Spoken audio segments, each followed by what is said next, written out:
بسم الله الرحمن الرحيم لا حول ولا قوة إلا بالله العلي العظيم الحمد لله رب العالمين وصلى الله على سيدنا ونبينا أبي القاسم المصطفى محمد اللهم صل على محمد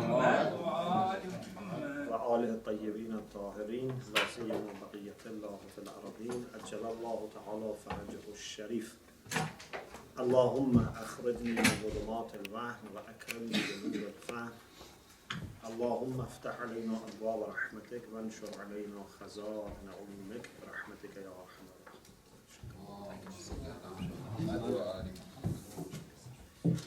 Alhamdulillah, we finished last week Sharh al-Bab Hadi Ashar, the commentary on Bab Hadi Ashar, and we decided to study after that a very important book by Ayatollah Mutahari called Adl Ilahi. Adl Ilahi is translated into Arabic as Al-Adlul Ilahi, in English as Divine Justice. And you should have been given the PDF of the first chapter. And I am ordering the book to come, inshallah, from Iran, the English translation, inshallah. So you should have it, inshallah, soon. This is one of the major works of Ayatollah Mutahari. He has many books. This is one of the major ones. And this was written by him when he felt the need for addressing the issue of divine justice and many issues related to that, about catastrophes that may happen, calamities,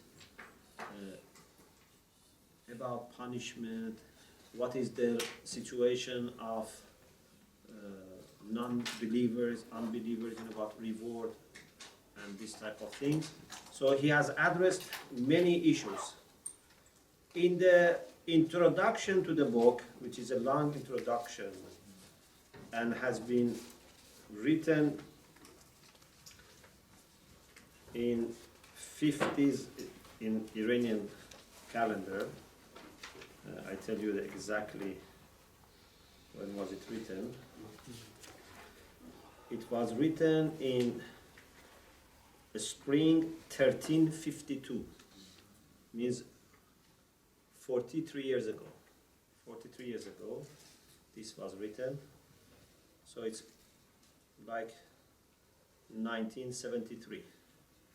In 1973, he has written this introduction, and he says, I have been writing, for 20 years. So he says, all these 20 years that I have been writing, whether it was an article or book, I have always had one major aim. And that was to write something useful, something needed, to solve a problem. I didn't write just for the sake of writing. It says, whether I have written about philosophical issues, social issues, moral issues,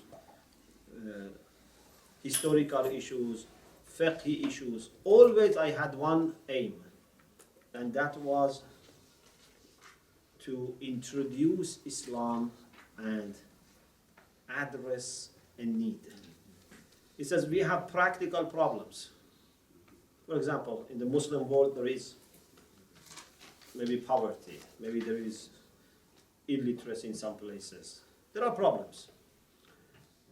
He says if we cannot solve those practical problems, at least we can solve theoretical problems, so that people can understand what is Islamic position, because that is also part of the solution. If you know what does Islam say about, for example, poverty, about justice, about environment, all these things. So therefore he says this is what we have done. And he says, I wish there was a group of scholars who would coordinate and make sure that they all together work and address all the theoretical issues that we have. Unfortunately, there is no such a coordinated team. So every writer decides that this topic is important, right? And sometimes there can be duplications. And there are also gaps. So in this book, he says, all the discussions here are selected. And because this introduction was written for the second edition, he says, I read for you part of it in Farsi.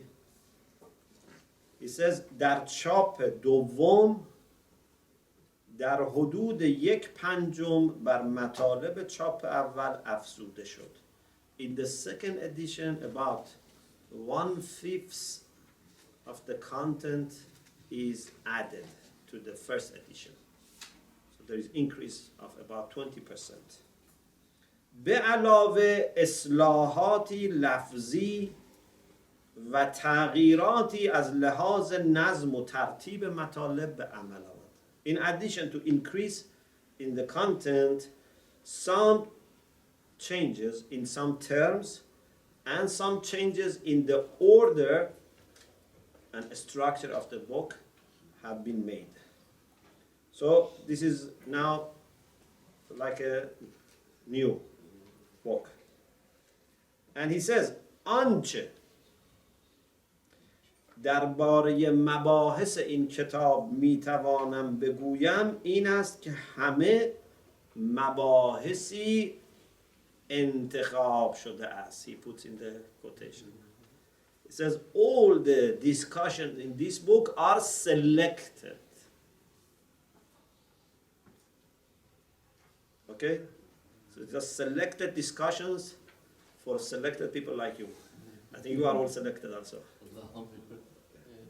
هیچ یک به طور تصادف و به موجب علل اتفاقی طرح نشده است. None of the discussion this way is by chance, by accident. For example, I felt this chapter is short, so I had to add to it, so I just put something here to make it bigger. No. Anything here is carefully selected and put in this. اینها مسائلی است که فراوان از طرف گروه‌های مختلف بالخصوص طبقه جوان با من در میان گذاشته می‌شود. He says these are issues that many times different groups, especially young people, mention to me. They raise these questions. آنچه در این کتاب آورده ام در حقیقت یک پاسخ عمومی است. Whatever I brought is in sense a common reply to all these questions, these public questions. And he says the discussions here are both aqli and naqli. So I bring intellectual discussions and arguments and transmitted or scripture-based arguments. از جنبه نقلی به آیات کریمه قرآن. You know, his Farsi is very beautiful, very clear and very accurate, but at the same time engaging. Very deep. Yes. از جنبه نقلی به آیات کریمه قرآن و روایات معثوره از رسول اکرم و ائمه اطهار صلوات الله علیه و علیهم استناد شده است. When it comes to نقل, verses of the Quran, yeah, glorious verses, آیات کریمه, plus ahadith of Prophet and Ahlul Bayt. از جنبه عقلی به دو گونه ممکن بود بحث شود. When it comes to intellectual side, there were two ways to discuss, according to philosophers and according to متکلمین, theologians. ولی نظر به این که مشرب استدلالی متکلمین را در این گونه مسائل صحیح نمیدانم و برعکس مشرب حکما اسلامی را صحیح و متقن میدانم، از سبک متکلمین به طور کلی پرهیز کردم و از سبک حکما استفاده کردم. But because I am not very happy with the style of متکلمین in this discussion, in this topic, and I prefer the style of the philosophers, so I have followed philosophical approach and avoided کلامی approach. البته هر جا که مقتضی بوده به مشرب اهل کلام و احیانا به برخی مشربهای دیگران از قبیل مشرب اهل حدیث و مشرب اصحاب حس نیز اشاره کردم. But whenever needed and relevant, I might have referred to the attitudes of متکلمین, even to the attitudes of اهل حدیث or people who are empiricists. You know, some philosophers who are just interested in empirical knowledge. Okay, so this is about his reason for choosing the topic first. His reason for choosing the subjects and the problems in this book, second. His style and approach, the third. Then he says, unfortunately, Muslim philosophers, unlike mutakallimin, because he prefers philosophical approach, but he says philosophers have not dealt with the issue of divine justice as an independent subject. And he says, so far I haven't seen myself an independent book written by philosophers on divine justice. Mutakallimin have written a lot, but philosophers, he says, I have not seen even an independent chapter on this topic. He says, recently I have heard from one of the scholars that Abu Sina has a little essay or book on this subject. But he says, I have not yet been able to have access to this book or essay, but I have heard he has an essay or booklet on Adl Ilahi. Then he refers to the issue of Jabr and Ikhtiyar, predestination and free will. This is very important historical discussion in Islam and other religious traditions, whether we are free in our actions or our actions are created in us, they are predestined. Then he talks about the issue of Adl, the issue of Husn Qub that we had in Kalam, and inshallah we discuss later. He refers to the issue of Mustaqillat Aqliyah, those things in Usul al-Fiqh. Remember we had this discussion, there are things that our aql is part of the istidlal, reasoning.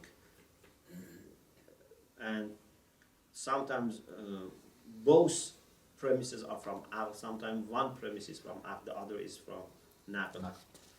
And then he refers to the discussion in Kalam that we had it, alhamdulillah, about purpose in Allah's actions. Now after studying 2 books on Kalam and Aqaid, you had Hamza Shaqa'id, you had Babadish, many of these things now are very familiar to you. We had discussion whether God's actions have purpose or not. Some people said they don't have purpose, because if we say God's action have purpose, then he becomes needy. But we said no. He has purpose because he's wise. But the purpose is not to benefit from, is to benefit others.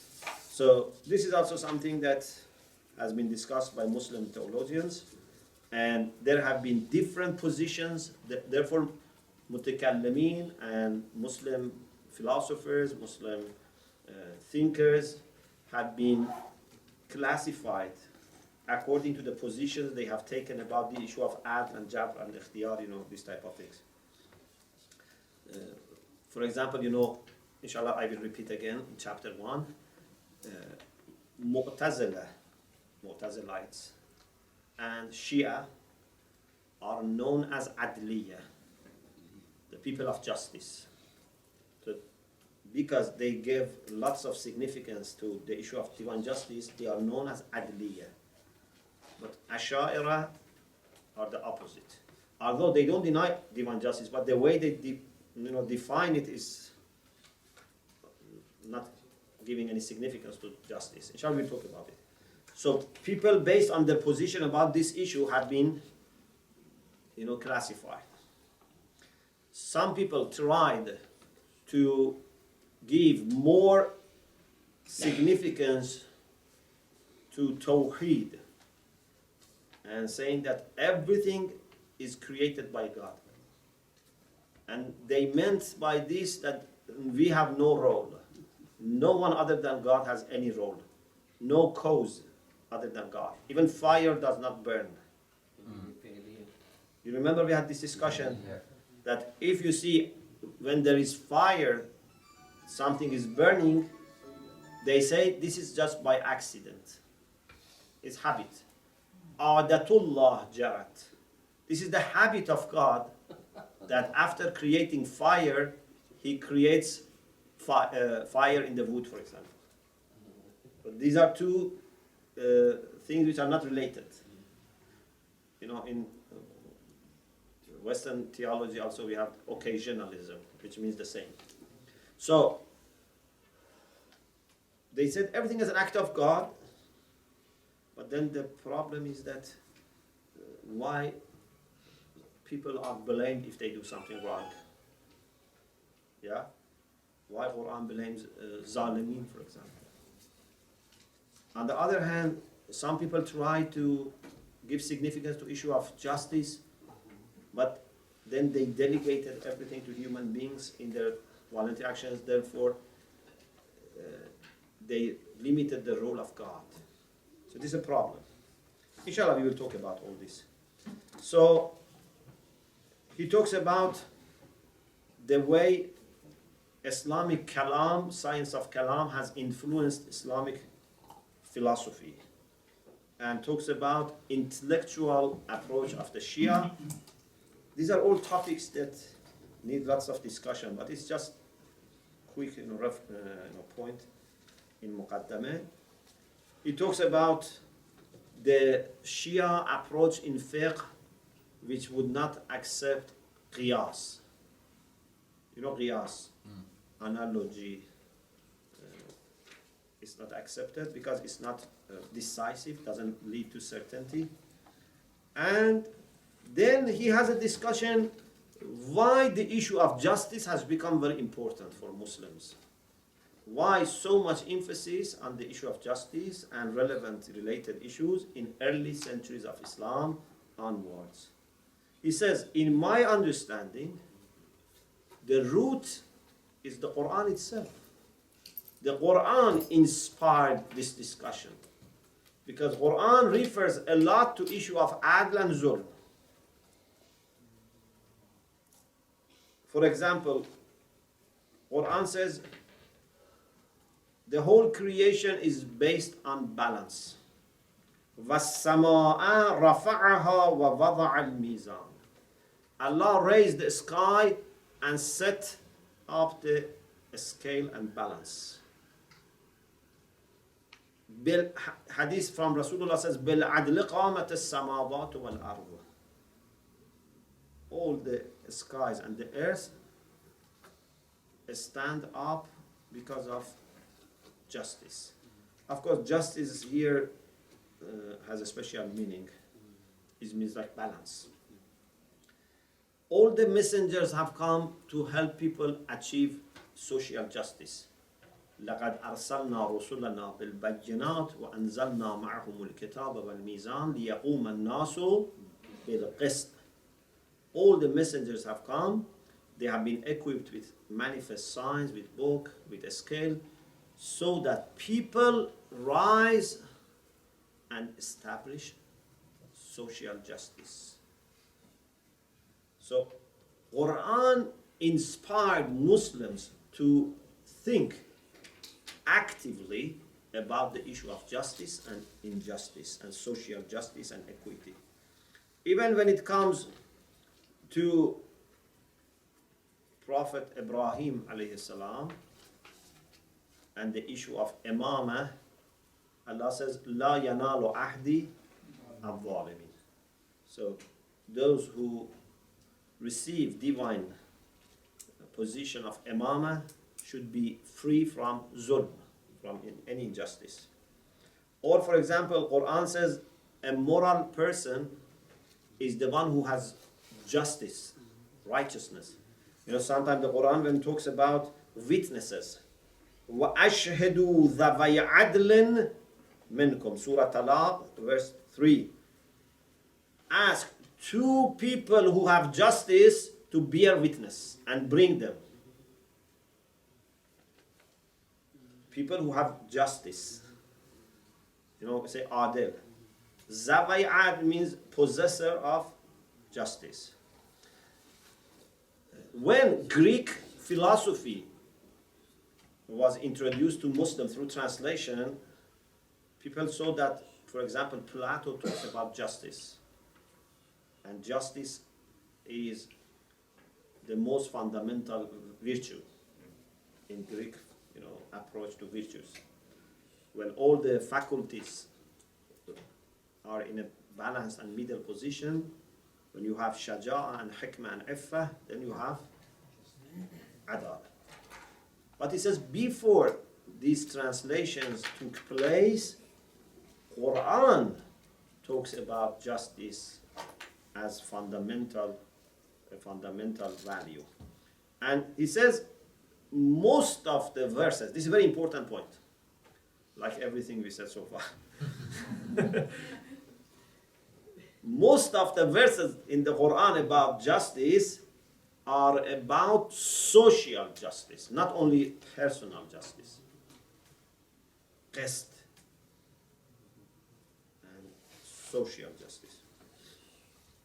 And he says, I have so far came across 16 verses about this issue. I don't know if you have read or listened to my lectures about characteristics of Shia Islam, where I say that there are three major characteristics for Shia Islam which you can find everywhere present. One is rationality, one is search for justice, one is spirituality. These three together make wonders, not separately. Spirituality alone is not enough. If you are spiritual but not rational, is a problem. If you are rational but not spiritual, is a problem. If you are spiritual and rational and don't bother about justice, is a problem. Or you bother about justice but you are not spiritual. Or you are just concerned about justice and rational but not spiritual. When you have these three together, you are balanced. And you will never become radical, you will never become extremist, you will never fail to grow in every aspect. These three are very important. I have some lectures about this, you can find, for example, the lecture given in Geneva recently to a group from Czech, several times. These three are very important to be together, okay? And any aspect, Ayatollah Mutahari is not talking about adl, but I think it's all these three. Whether it is in discussion about Tawheed or Nubuwwat, about aqaid, about akhlaq, about iqtisad, economy, about siyasa, politics, anything in Islam, according to the reading and version that we understand from Quran and the teachings of Ahlul Bayt, shows and reflects rationality, spirituality, and search for justice. He talks about justice, but all the three are there. This is a very important thing. You remember after I came meeting with the World Council of Churches, I said they put this in the final communication that all religions should have these three. That was November 2015. So, he says, and is everywhere present. Then he says, some people, he means by this people who were influenced by Marxism and socialism. They try to interpret everything according to the people's economical situation. Because for them, economy is the main thing. And people, based on their economical interest, they make different stances. They take different stances. He says, this is not right. We find people who had power and took the side of Adliya, and we have people who had power and took the side of Ash'arites. For example, he says in this Muqaddamah, he says, Ma'mun,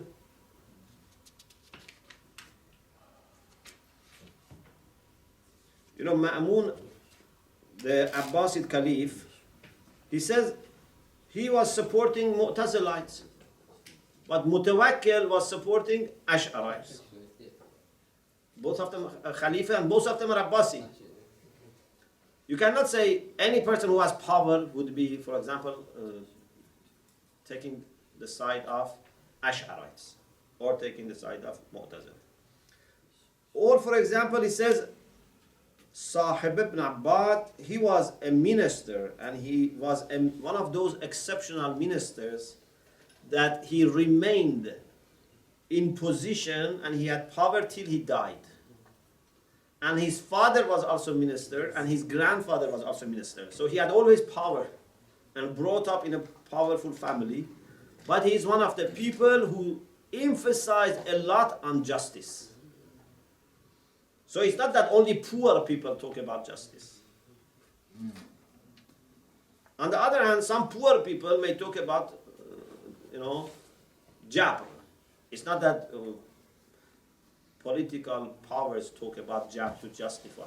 So he wants to say you cannot justify everything by referring to people's economical situation. People can choose different positions based on many factors. Okay, this is all introduction. I hope now you are clear about the atmosphere in which this book was compiled. Yes? Now you know the main topic and why he chose this and the significance of this issue in Islam and why we also need to study, because similar issues are also today, being asked. We go to the first chapter. Of course, he doesn't mention fast. He says, one, but can be chapter one. I don't know how is it translated, a chapter or as just one. It just says conceptual outline.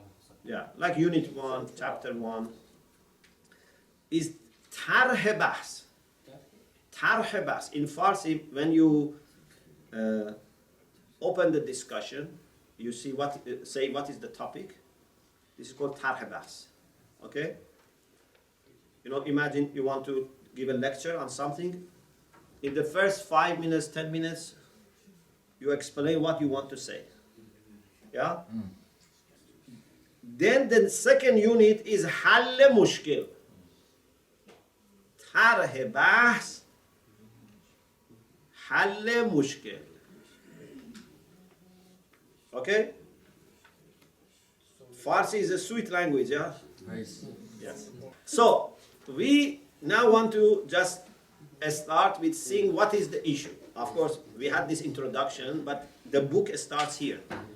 And you have PDF from this part, inshallah. It has been emailed to you. In English. The English translation. Arabic Farsi are also available. All the book available online. And you've got Farsi, yeah. But English also the first has been, inshallah. 26 pages. Yes. Okay. He says, عدل بشری و عدل الهی. Human justice and divine justice. I'm not going to read for you the Farsi text because the book is very thick and if I want to read, it takes time. But sometimes I mention some major terms in Farsi because of originality, and maybe some of you, inshallah, in future, inshallah, would be able to benefit from these Farsi terms, which are very much also Arabic, similar to Arabic, maybe with a little change. So, adl ilahi, you say al-adl ilahi. Adl bashari, al-adl al-insani. Human justice. When we talk about human justice, normally we have a kind of common understanding. When we say someone is just or not, a human being, we are not yet talking about God. When we say human being is just, what do we mean?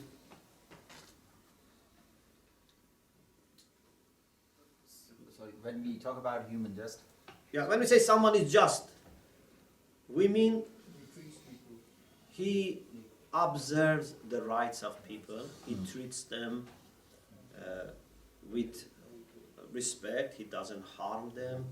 If he has power, he treats people equally, he would not discriminate against some people. If he's responsible to distribute something, he distributes them fairly, not necessarily equally, but fairly. If he's a teacher, he would not be biased. He would not give a special privilege without reason to anyone. Okay? I'm not saying gives equal mark, but he's not biased. Maybe he gives more, but because of good reason. And when he is dealing with zalim and mazloom, a just person, what should he do?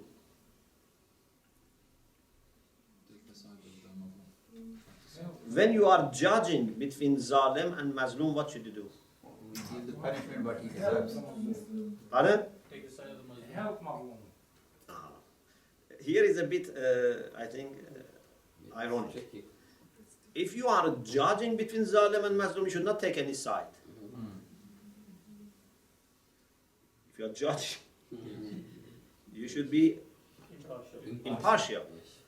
But you should always help mazloom to be able to receive his right. Kuna lil-zalim khasman wa lil-mazlum awnan, as Amir Muni said. But not by doing zulm to zalim. You have to be objective and just, even with respect to zalim. With zulm, you cannot resist against zulm. Yes. أمير المؤمنين سيد لا يؤخذ العدل بالجور. Yeah.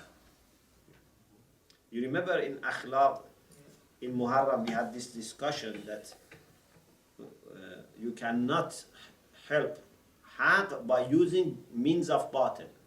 That was very important discussion. So, a person who is just is someone that has these characteristics. And a person who is unjust is opposite.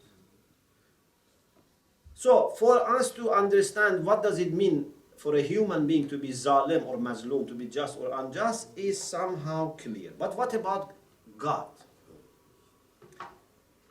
Can we use justice and injustice in the same sense for God? For example, can we say justice is a perfection and God should have justice? Can we use justice for God in the same sense that we use for human beings?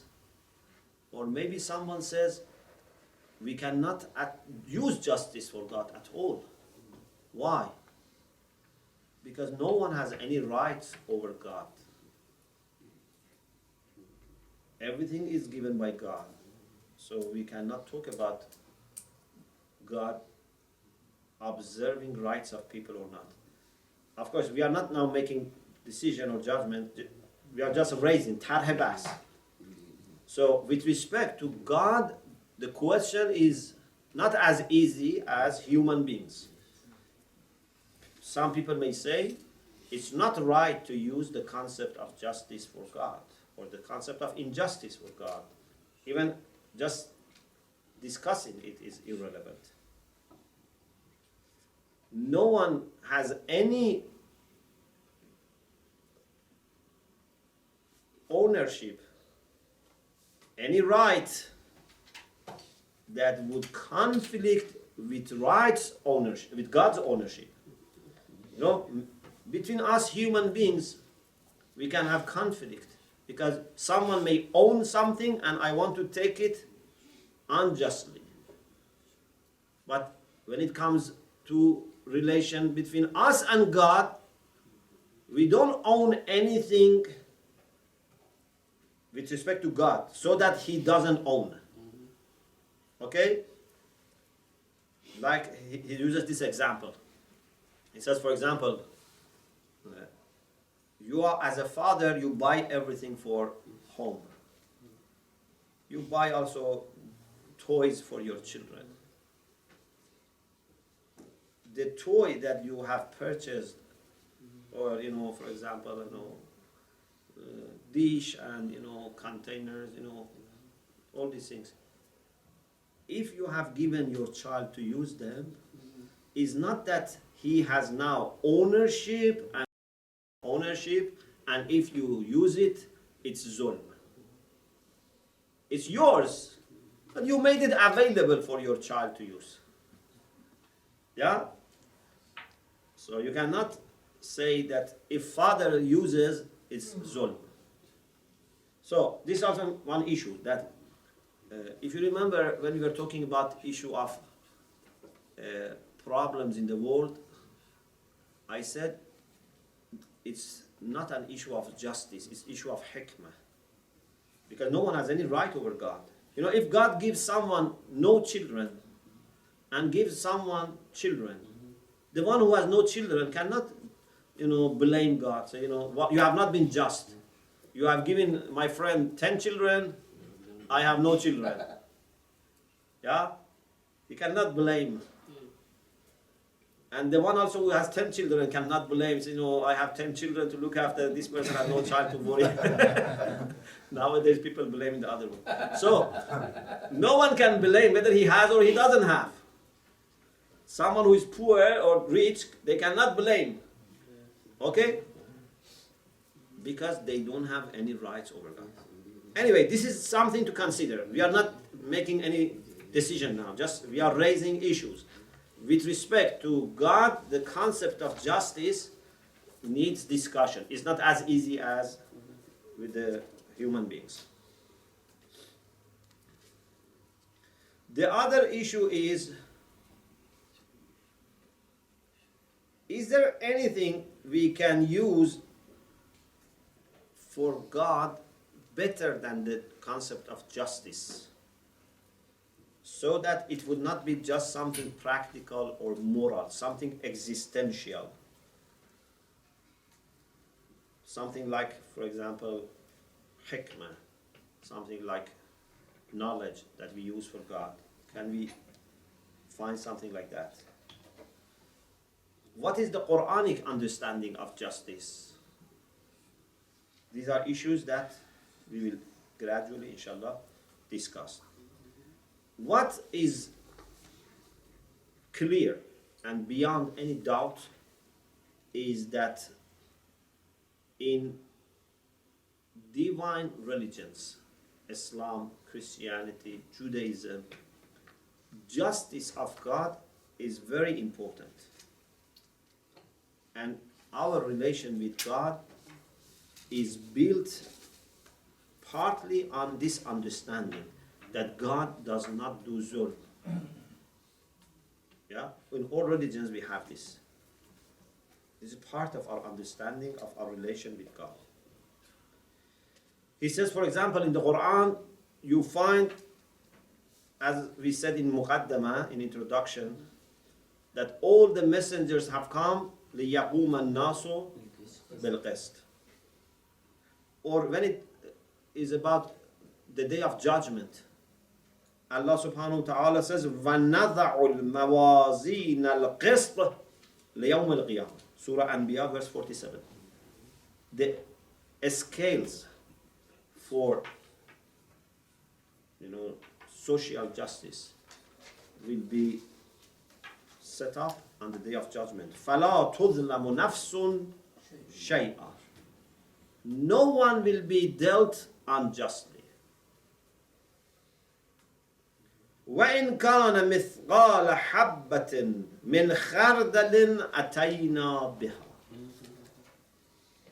If your good or bad action is even very, very small, like a particle, we would bring it. Nothing will be lost or forgotten. وَكَفَى بِنَا حَاسِبٍ. And we are sufficient in reckoning. So justice is also for the day of judgment. Quran in many places says that God does not do zulm. For example, مَا كَانَ اللَّهُ لِيَظْلِمَهُمْ. God would not do injustice. Or in a positive way, the Quran says God observes justice. So sometimes Quran says God does not do zulm. Sometimes says God observes justice. For example, شهد الله أنه لا إله إلا هو والملائكة وأولو العلم قائما بالقسط. God bears witness that there is no God but Him. The angels and those who have knowledge, they all bear witness that there is no one to be worshipped other than God, who is standing for justice, or who is establishing justice. But what is interesting, in the Quran, you don't find, at least I don't remember, any ayah that says God is adil.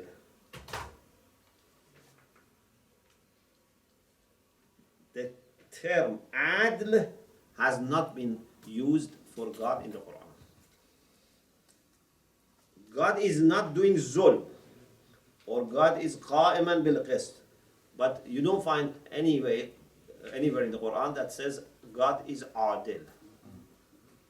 Because Quran is very accurate. And the way Quran uses these terms is very, very accurate, very precise. Why is it there's no word?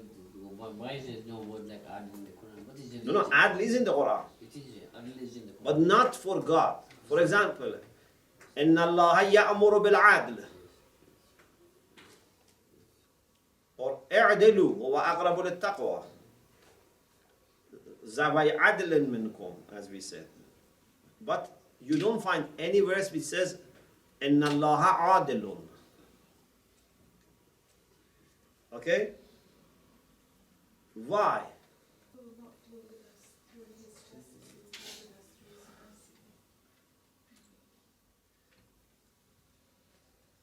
It is true that, but still he is adil, because his mercy is not conflicting with his justice. This is a very good question, because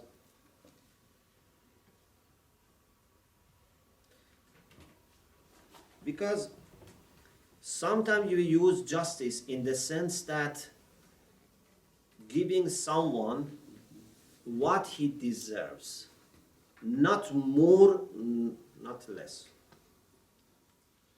If you mean justice in this way, yes, then treating us with favor is different from justice. So sometimes, for example, say, إلهنا عاملنا بفضلك ولا تعاملنا بعدلك. Treat us with your favor, not with your justice. What do we mean by don't treat us with your justice? We don't mean treat us with zulm. It's called wadi. We don't mean except this. I think this is the meaning. That the only thing that we mean by this is, don't give us what we deserve. Give us more than what we deserve. Definitely you are not going to do Zul, but this is not enough for us that you don't do Zul. We are not worried about Zul. We are worried about being given what we deserve. So, we have to be hoping that God would treat us with favor. But again, favor is adl, it's not zulm. So if you mean by adl, giving exactly what the other party deserves, not more, not less, yes, then adl is different from fazl. But if you mean by adl, not doing zulm, so if I give you extra, this is adl. Yeah? For example, there is a person who always gives people more than what they deserve. Can he be Imam al-Jama'ah? You cannot say he's not adil. He's adil. So he's not doing zulm. So when you use adl in contrast to fazl, then adl here means what? To give what that person deserves, not more, not less. Because you are using in contrast to fadl. It's not using contrast to zulm. Yeah. But in the Quran, you don't find any verse. You can look for it. If you find any place in the Quran that says God is adilun or adlun or ya'dilu, then you can show me. Okay? Why? I think this is a good thing for you to do a research. No. Why? No. Research about why. Why the Quran has not used the term adl for God in the sense of him being described. Okay? Because if I give you answer right away, maybe it's not good. You think you find something better or even the same thing, then at least remains in your mind. Why? So the question is this. Why in the Quran God is not described by a word which comes from the root adl? I'm not saying he's not described as being just. No, he's described being just, but he's not described by using a derivative of adl. Otherwise we have qaim and bil qist. Do some research about this, inshallah. So, the Quran says God does not do zulm, and the Quran says that God treats us with adl. But with different terms. Then he says there are different attitudes to this issue. Raveshha va mashrabha. Ravesh means methods. Mashrab means approach, attitude. Mashrab. Mashrab means a place of drinking, but it is used for attitudes. Like, people go to, when there is river, people choose different ways to reach the river. There's different attitudes. Mashrab. Okay? So, Ahl Hadith, the people of Hadith. And I told you before, when we say Ahl Hadith, we don't mean people who respect Hadith or are interested in Hadith or people who narrate Hadith or who are muhaddis. Ahlul Hadith is a special title. Who are Ahlul Hadith? That's one of the school of Kalami school. Actually, they are not even mutakallim. These are the people who are not in favor of kalam, let alone philosophy.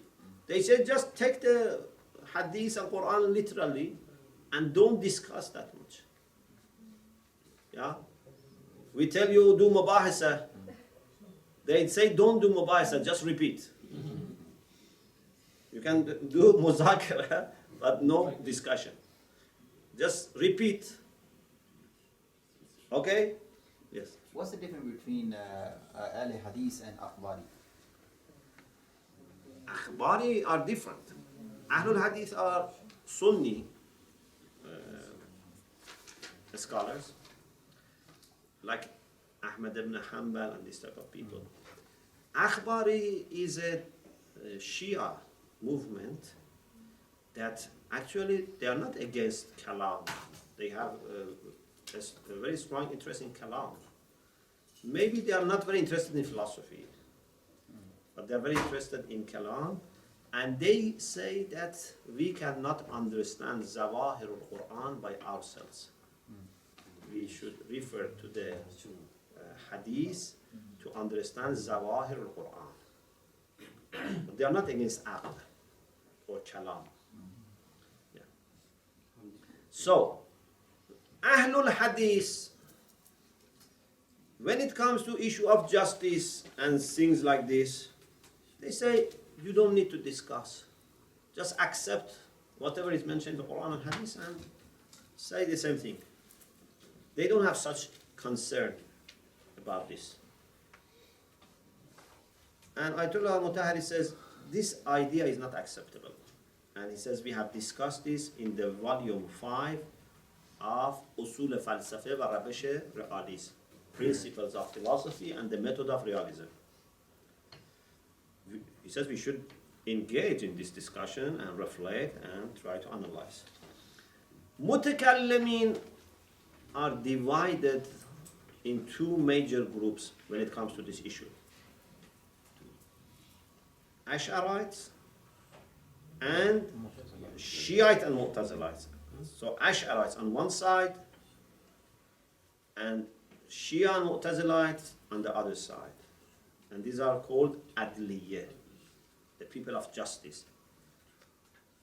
Ash'arites don't deny justice of God. But the way they interpret justice is as if they don't believe in justice. Because they say justice does not have any meaning prior to religion, prior to God. Whatever God says or does is just. So there is nothing to introduce as standards, independent standards for justice. We say whatever God does is just. They also say whatever God does is just, but we mean different things. How did they interpret when the Caliph Shah killed the father? It was in the Abbasids, it happened. How did these Ash'arites interpret that? They say this is an action of God. Because they believe in kasb. You remember maybe in Kalam we had this study, kasb, Nazariyatul kasb. That God creates actions in us. We are not responsible for them. We are just subject. Remember this idea of Ash'arites. So, according to Ash'arites, there is no prior or independent understanding of justice. You have to learn this from religion. Remember, they said goodness and badness are shara'i, religious, not aqli, not zati, no intrinsic, no rational. Because there is nothing objective as good and bad, or just and unjust. We have to take it from religion, from God. So whatever God does is just. If God, for example, was telling us, you should not keep your promise, that was just. Now he says you should keep your promise, so this is not just. But he could have said it differently. He could say, I want to send good people to hell. That was just. So, there is nothing against which you can judge and check and say, this is just, this is not just. But we don't accept this. We say, when Quran says, Inna Allah ya'muru bil adl, it means adl is something that can be understood without command. Ya'muru bil adl means you can understand what is adl, and then God says you must observe adl. If adl means what is commanded by God, then inna Allah ya'muru bil adl means God commands to do what He commands. It's not making any sense. Okay? Yes. I would like one We will talk about it. clarification from you.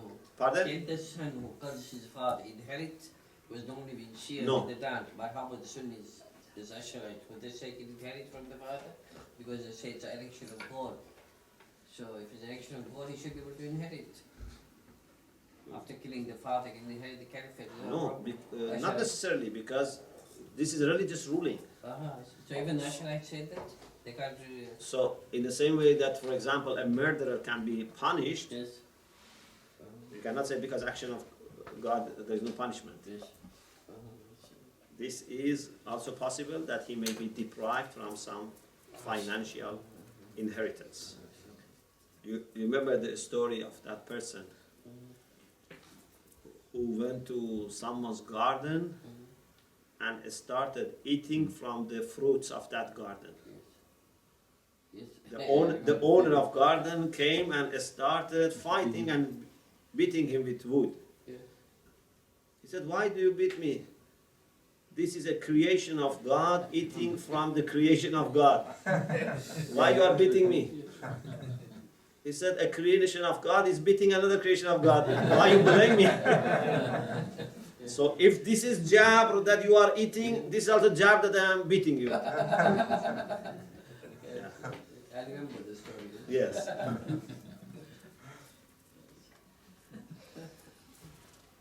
So, mutakallimin are divided into two major groups, as we said, Ash'arites on the one side, and Shiite and Mu'tazilites, which are called Adliya on the other side. Then he says, Ash'arites tried, they had good intention. They tried to somehow say that God is unique in creation. Everything is created by God. Everything is an action of God. He decides about everything and He does everything. But they did it in a radical way by leaving no role for human being and his free will. And then indirectly they made God responsible for any crime that takes place in the world. So they tried to protect God's unity, but then they brought all the blame to God. So you cannot blame criminals or unjust people because they have no role. Na'udhu billah, blames go to God. This is the problem. But we see that the Quran is not accepting this logic. Quran takes people, holds people accountable. Fir'aun has to answer. Namrud has to answer. They cannot say, everything is done by God. Okay? Iblis wanted to use this logic. Say, رَبِّ بِمَا أَغْوَيْتَنِي. He wanted to say, you have deceived me.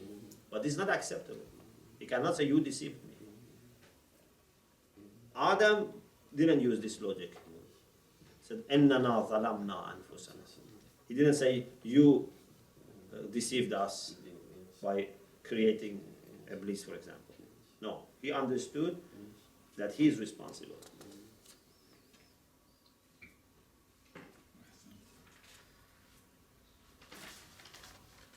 Then he refers to the fourth approach. So the first was Ahlul Hadith. Second, Ash'arites. Fourth, Shiite and Mu'tazila. But second and third are both mutakallim. Yeah? Ash'arites and Shiites and Mu'tazilites, these are mutakallim. The fourth is Hukama. And he means by Hukama, philosophers, Muslim philosophers. He says, we will mention later, that Muslim philosophers have taken another approach.